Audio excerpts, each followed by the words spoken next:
Welcome to Bob Pulte Chevrolet social media. In case you were wondering what it looks like when a Corvette is delivered to the dealership, get a little look here. Very little of that vehicle is exposed as it's on the road there. Pretty much the spoilers, a tiny little bit of the windshield, which I'm trying to get an angle so the guy who backs it off the truck doesn't fly off the edge there.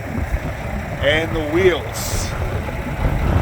There we go. Here's the windshield. Usually it's the full windshield, so they've changed that up a little bit.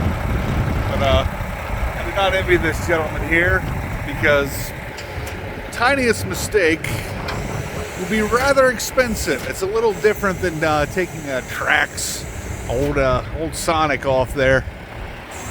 So we'll probably have some more content C8 related here shortly after these things get off the truck, go through our service department. I'm guessing at least one of these. I think we're getting two. And if we're getting two, both are going to be on our showroom floor, and that'll give me something to talk about. Thank you and have a great day.